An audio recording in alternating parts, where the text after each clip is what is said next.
Gonna watch through some of this. This will be so bored.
So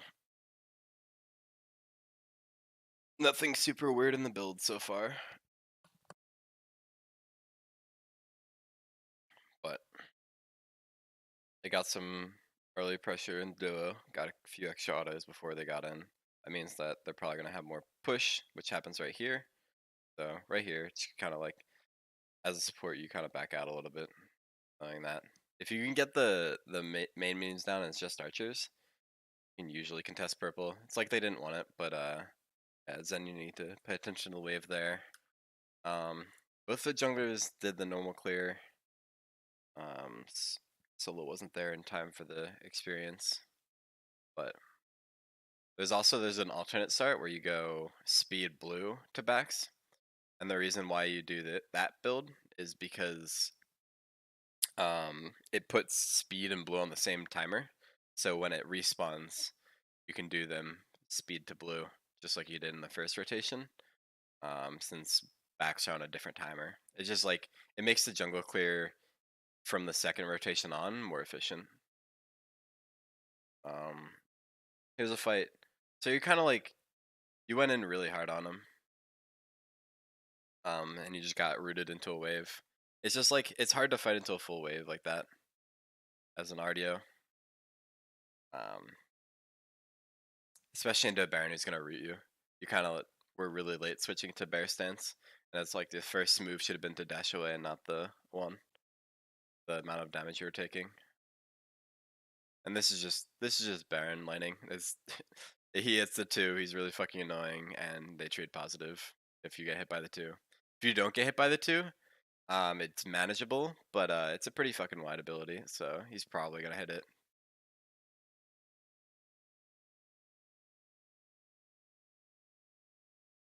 So right here, and he got 1 and 2. He's able to get out.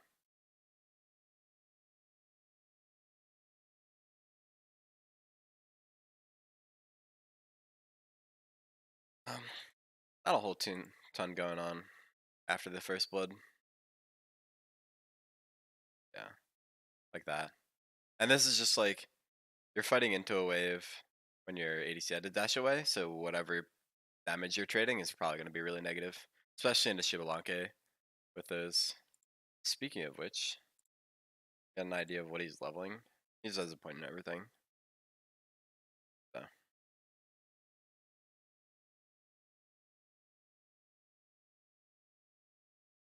But yeah.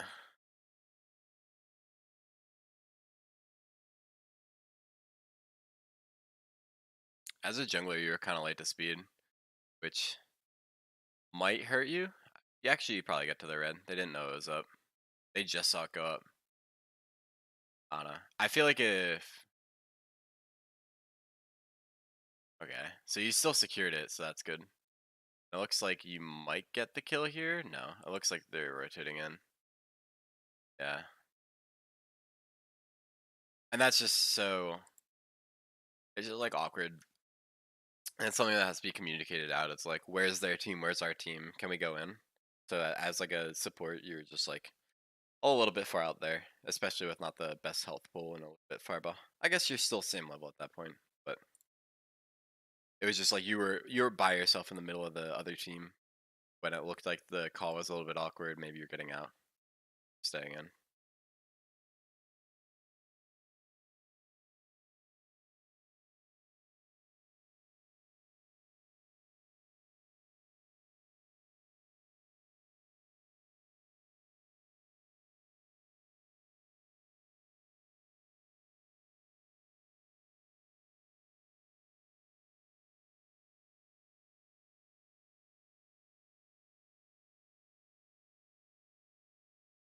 Also, something to consider from the solo lane perspective is just that when you go the Guardians, that you have to actually let minions or whatever kill it.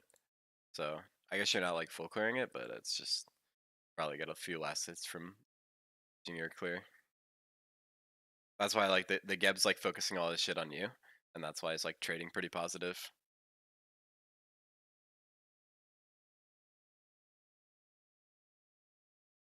Also the gank.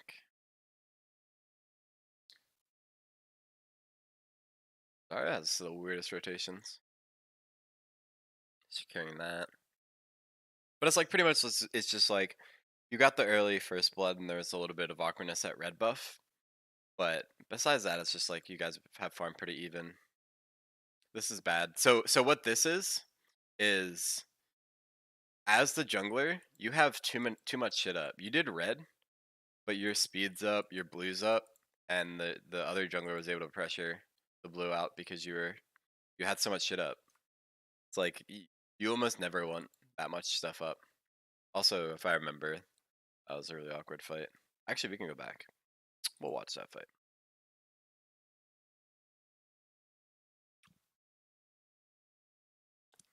But yeah, like right here when blue's up, you're heading to red because it's spawning, but speed has been up for a while. Like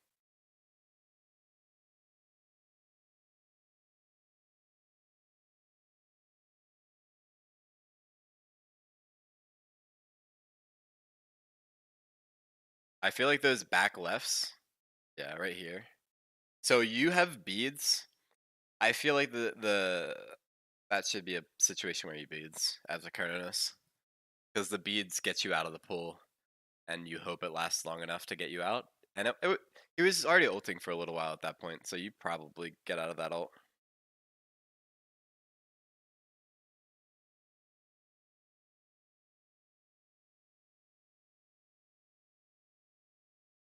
Yeah.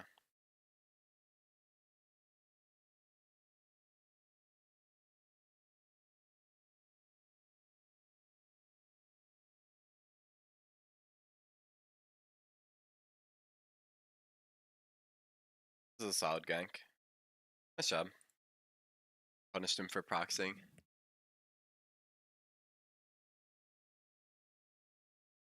But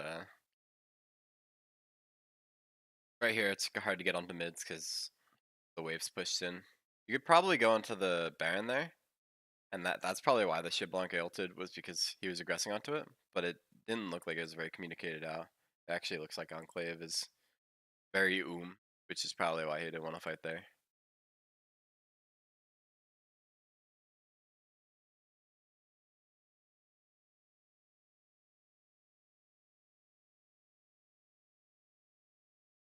But yeah, so the awkward fucking lag. But yeah, that was a good call. That's why I think Baron does that where he has no mobility. So if you can get onto him like that and kill him without the ultimate, then it's pretty big deal. This was the awkward fight from Benevolence, where he just kind of ate the two. He could have dashed in after you, but he chose not to. Probably should have been dead, but he didn't want it. Also, Robin's just proxying, so he's fucking diving him behind that.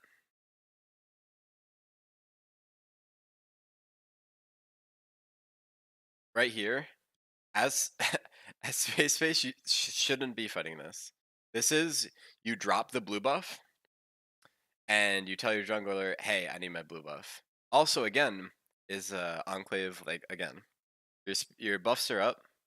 the blue got invaded last time, so when buffs get invaded for the first time, it means they're more likely to be reinvaded again. So the fact that it was invaded the last time means that you should be at the next blue.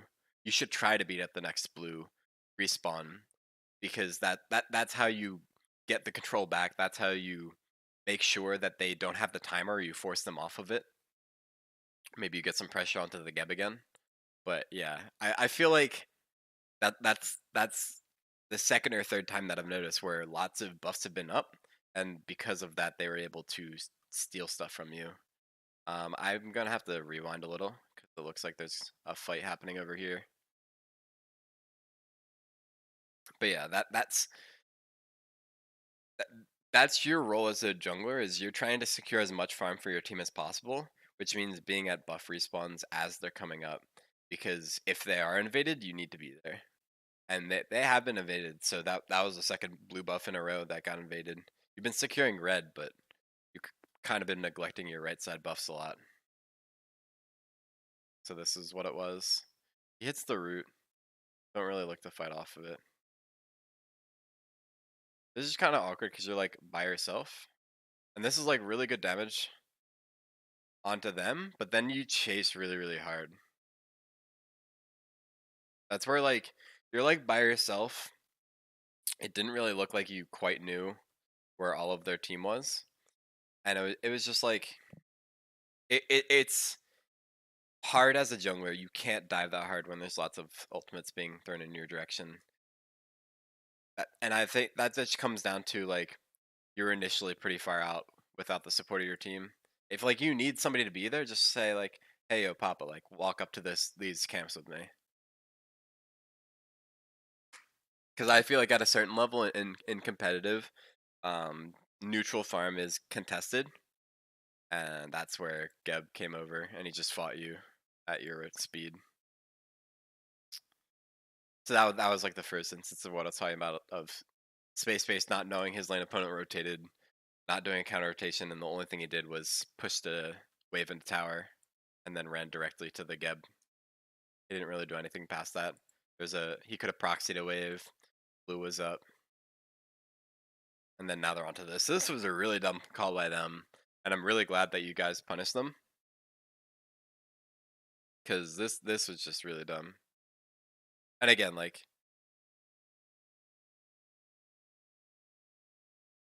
it's just awkward because you're taking so much damage, kind of fighting into their team, right there. And I don't blame you for that one. Like you got the kill, but you also have to keep in mind like that's jungle for a support. In terms of the trade that you made, so maybe it's not 100% worth. And also at this point is to consider that you're a level behind. I think it is about 2 levels by the time you respawn. Another thing of note is you died and you were making plays happen on the left side, but buffs are up. So it's just like things to think about is I think every character on the map, the number one thing they should be thinking about is where's my farm? What is the next thing I'm farming? If it's a neutral farm, what am I fighting over? Where are we grouping to fight over farm? Like, hey, red buff's coming up. Can we all group on this to fight over it? It's everything starts and ends at farm. And when there's a lot of farm left up as a jungler, I feel like that means that you're falling behind. And that's I think the crux of um when you dive that hard and you're behind is when you start maybe you get the kill, but you're very, very squishy. I think in general, even if you are like even, you're usually pretty squishy. Like right here. Like again, you did a lot of damage, awesome. But look how much damage you took. Like, and you get picked up here, I think, because of the Geb rotation. That was the second Geb rotation. So again, I see these. I'm glad that our solo is warding, but after the first rotation, where we should have called out, "Hey, the solo laner was here," I think we start doing sort of these defensive wards, some wards along the side where we see the Geb rotation out of lane, and we try to always know where everybody on the map is. So we want to know where that Geb is because he was impactful in 2 fights in a row.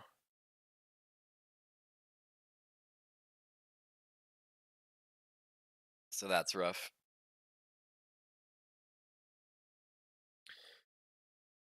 But again, it's just like it's not that the play you made was bad because again, you got the kill, but just the fact that you're so squishy ends up hurting when you go that hard because of that. It's like sometimes you kind of you have to do the damage and get out, even if it doesn't result in a kill. Because at the end of the day, like kills aren't everything. If you can force them to back to base, they're not wherever you are. If you force them to back to base and neutral farm is up, that neutral farm is yours. If you force them to back to base and gold's up, and you have people in the area, you can attempt a gold. Like you don't have to necessarily get the kill. Forcing someone out and doing the damage and then getting out before you get too low can be just as good. And again, like right here, you actually you minked in onto an ulting Baron, which was definitely an interesting play. And then it feels bad to be popping them out here. Like you're level 8. Everybody in this fight is like level 11 to 13. Like going back in here is the confusing play. Again, you should be focused on your next farm. And to be honest, there's not a whole fucking ton. Like at that point, it's like back camps, maybe walk to mid. He ends up dying for this, but it's like again, like that's your third death, and it's like starting to feel pretty bad into the rest of their team. Also, I tend to be on the side of never look at the other support's level, because like, oh yeah, he's only a level ahead. He's only 2 levels ahead now, but that also doesn't mean he's farming good. I think a lot of supports farm really poorly.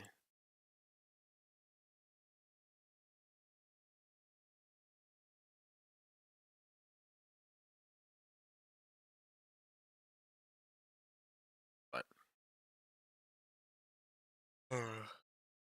about 3K down. So this was I don't think 3K is all that bad, but this call here is a little bit confusing to me. I think this might have been the call, but it was like, hey, can we do red or not red? Red was fine. Hey, can we do gold? Might not have been here, but oh, looks like it was. But this was. I feel like you're 3K down. It's not it. It's not the end of the world, but I think it is a risky play, and it ended up not panning out. I think definitely think the argument can be made that your your mid should be there and they should be securing that. But I feel like at the beginning of that is just being aware that it is a risky play, and you were 3K down, and now you're 6K down at the end of that because they get that, and then they rotate to the other side and they actually get pyro.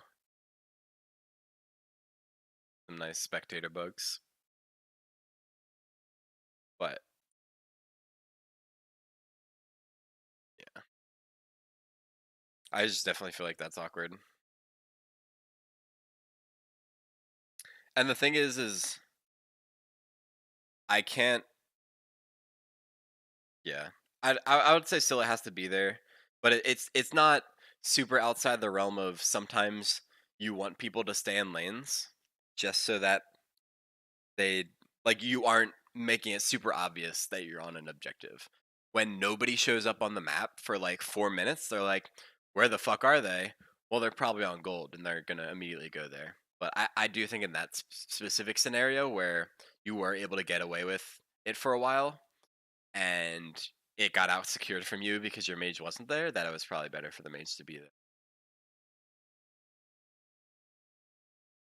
And then here again, it's just like we're kind of fighting with 5 people there, and it's like we're actually doing not terribly, but it's just like I feel like at this point they're just gonna group as 5 and do whatever, and it's your goal again.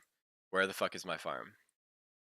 There's a mid wave, the left wave, red's coming up, these are up, lefts are up, and it's it's where's my safe farm? Because at this point you're behind significantly, and you need to be aware of that. So like right camps are off limits because they're on pyro. You know they're on pyro, but yeah, taking these 100% okay. Taking red, awesome. Like that should be the mindset. And that's kind of like when you're behind, that should always be the mindset of is where's my farm? How do I get back into this game? Because experience is the single most important resource in this entire game. It's better than gold, better than kills. Kills don't mean shit. It's all kills are a means to the end, which is experience in gold and lost experience in gold for the other side. That's why the point that I was mentioning earlier of forcing someone out is almost just as good. You don't get the golden experience from the kill, but they're still losing the golden experience that they would have from the kill because they have to back.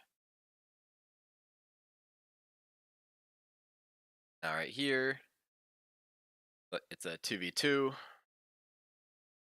and right here, so there, right here, as the Terra who's now 40% health, I want to get out. So okay, you're out, awesome. I don't want you to turn around. Just like you should just be running. You don't need to peel for your jungler. He's full health. Your job is to get out because you're now 20% health. And the Geb has an ultimate. If you turn around too long, he probably kills you just outright. Right here, I don't know if you know where they are, but their entire team is there. You're fighting a 4v5, and you're just kind of going in, pop them out way too deep. I think it was good there that you didn't go too deep, but again, like, and right here, like, you're going in. It's a 3v5 now. One of your members died, and you're going in. That's like that's why when I keep making the call of if you need to get out, get out. Like that's what I'm talking about. Like that's a 4v5 fight. You don't want to fight. What you want to do is maintain enough presence that they can't do the objective. You want to kind of stay around this area on the map. You want to stick in this area, and you just want to be annoying. Like right here, they're super low. This is what you want. Obviously, he could have stole there. That sucks. Whatever. But you want to be annoying. You want to make them fight you, and the second they go off the objective to fight you, you walk away and you disengage. And then you do the same thing. You keep not letting them do what they want to do, which is the objective. And at some point, they're either going to kill you, which the idea is that you're never committed enough that they can kill you. They commit to the objective anyway, and then it's kind of a 50-50 scenario where if you get it, awesome. But they're making it a 50-50 by committing to it, while your ADC is on the other side getting tier 2. So a 50-50 with while you're getting shit on the other side of the map, that's like awesome. Or they just kind of give up. They go, well, we're not allowed to get this objective because they're here and annoying as fuck, so let's go back to farming. And at that point, like you kind of did what you came to do, which was force them off of the objective, make them not do it. That's all you wanted. But yeah, taking the 4v5 and then the ensuing 3v5 fight, definitely like not the play. And that's I feel like I've seen that enough where I think that needs to be brought up is every single time you take a fight, you should be considering whether it's a good fight. Where's my team? Where's their team? Can we take this fight? Here he got caught out. You guys are really far up. Not a ton of vision.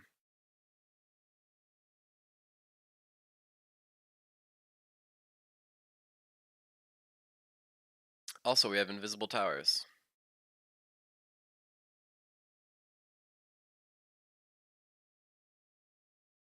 But right here is just awkward. Like, it wasn't the worst ult, but it's definitely just kind of you ulted them. They walked away. I think at the end of the day, that was a lost tower anyway, and it was just kind of the rest of the team was out of the fight. Here you guys chase this while they're pushing right. He gets out because he has fucking blink.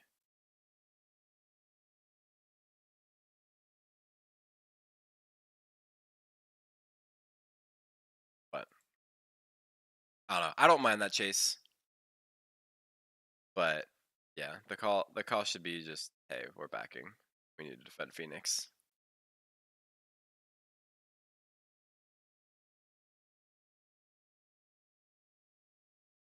And they're not on it, so this isn't the worst call.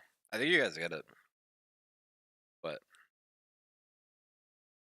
I don't know. It was probably communicated out, hopefully, by the person on the right lane that they backed off. Because otherwise, you 100% want to be at the Phoenix and defend that. Um, what else is going on? What are some people's builds? Full power pen. I feel like the Ankyle is kind of awkward on Erlang. I feel like if you're on top of them and you get the silence off, it's great. But I feel like the auto attack speed one, the what is it? I don't know. Auto attack is speed is better. And I feel like unless you were getting a ton of value out of the passive, that it was maybe the better item to get.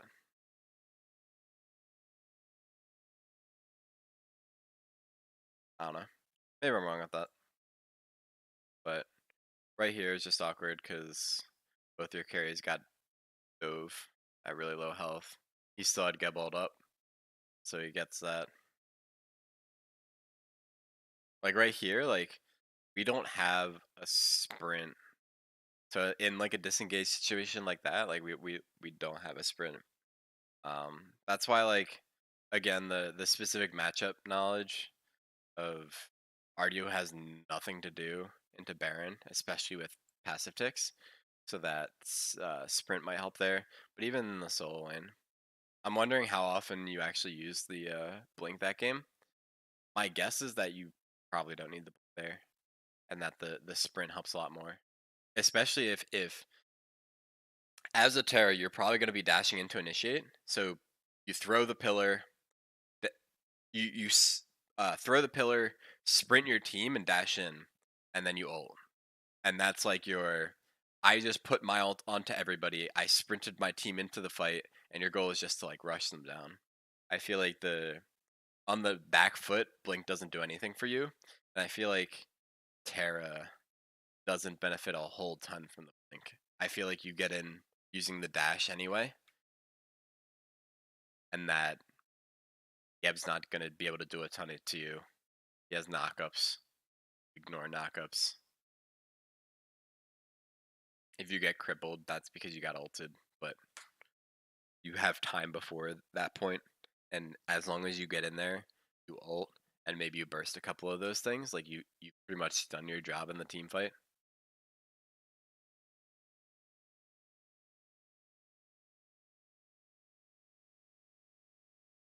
But yeah, you're behind. Where's the farm? Back camp should be farmed.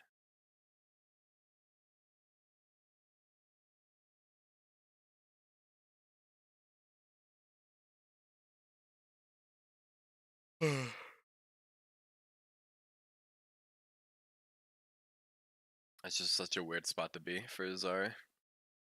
It's just unfortunate that nobody spotted him out.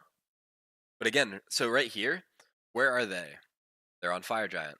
That means immediate left side. That's what it looks like you guys are doing, actually. So good job on that. But immediately, like, if you're not contesting it, where's my farm? Farm's on the left side of the map. That's where your safe farm is. So you should be pushing that lane up as far as possible and then looking to back. So maybe you could have gotten like another wave pushed before that went down. But at the end of the day, like, that's not really that much of a loss. But that's the mindset, is always farm first. Where's the next piece of farm? Um, so right here, like, it's just kind of like we're pushing out mid. Like, we should be defending there. Like, the fight started before anybody was able to do anything. And it's like, yeah, we got the kill, but now our backline's dead. The Xbalanque's in the middle of nowhere, and it looks like he's not going to be able to die for it. Like, it's just like we weren't grouped, and it's when you take fights when you're not grouped, that's bad. So it's like, I mean, obviously, but the fact that the three people there weren't playing back far enough, knowing that the team wasn't there, and the fact that the two people who weren't there obviously should have been there. So that's just like that. It comes down to like a communication thing. It comes down to like a team call thing, where the team call should have been, "Hey, we're defending this Phoenix," which means that, hey, everybody should be there, even the two people who are pushing out the mid wave. The alternative is when everybody's not there, the team call should be, hey, we should get over here, but we're not fighting until they get here. and you should be playing back. The Sill was pretty out of position. We ended up taking a fight. Rov was in the back for whatever reason, and just so is Shivalanke. But that's like what it comes down to. That that's just my comments for that game. So I'm gonna go to the fuck to bed.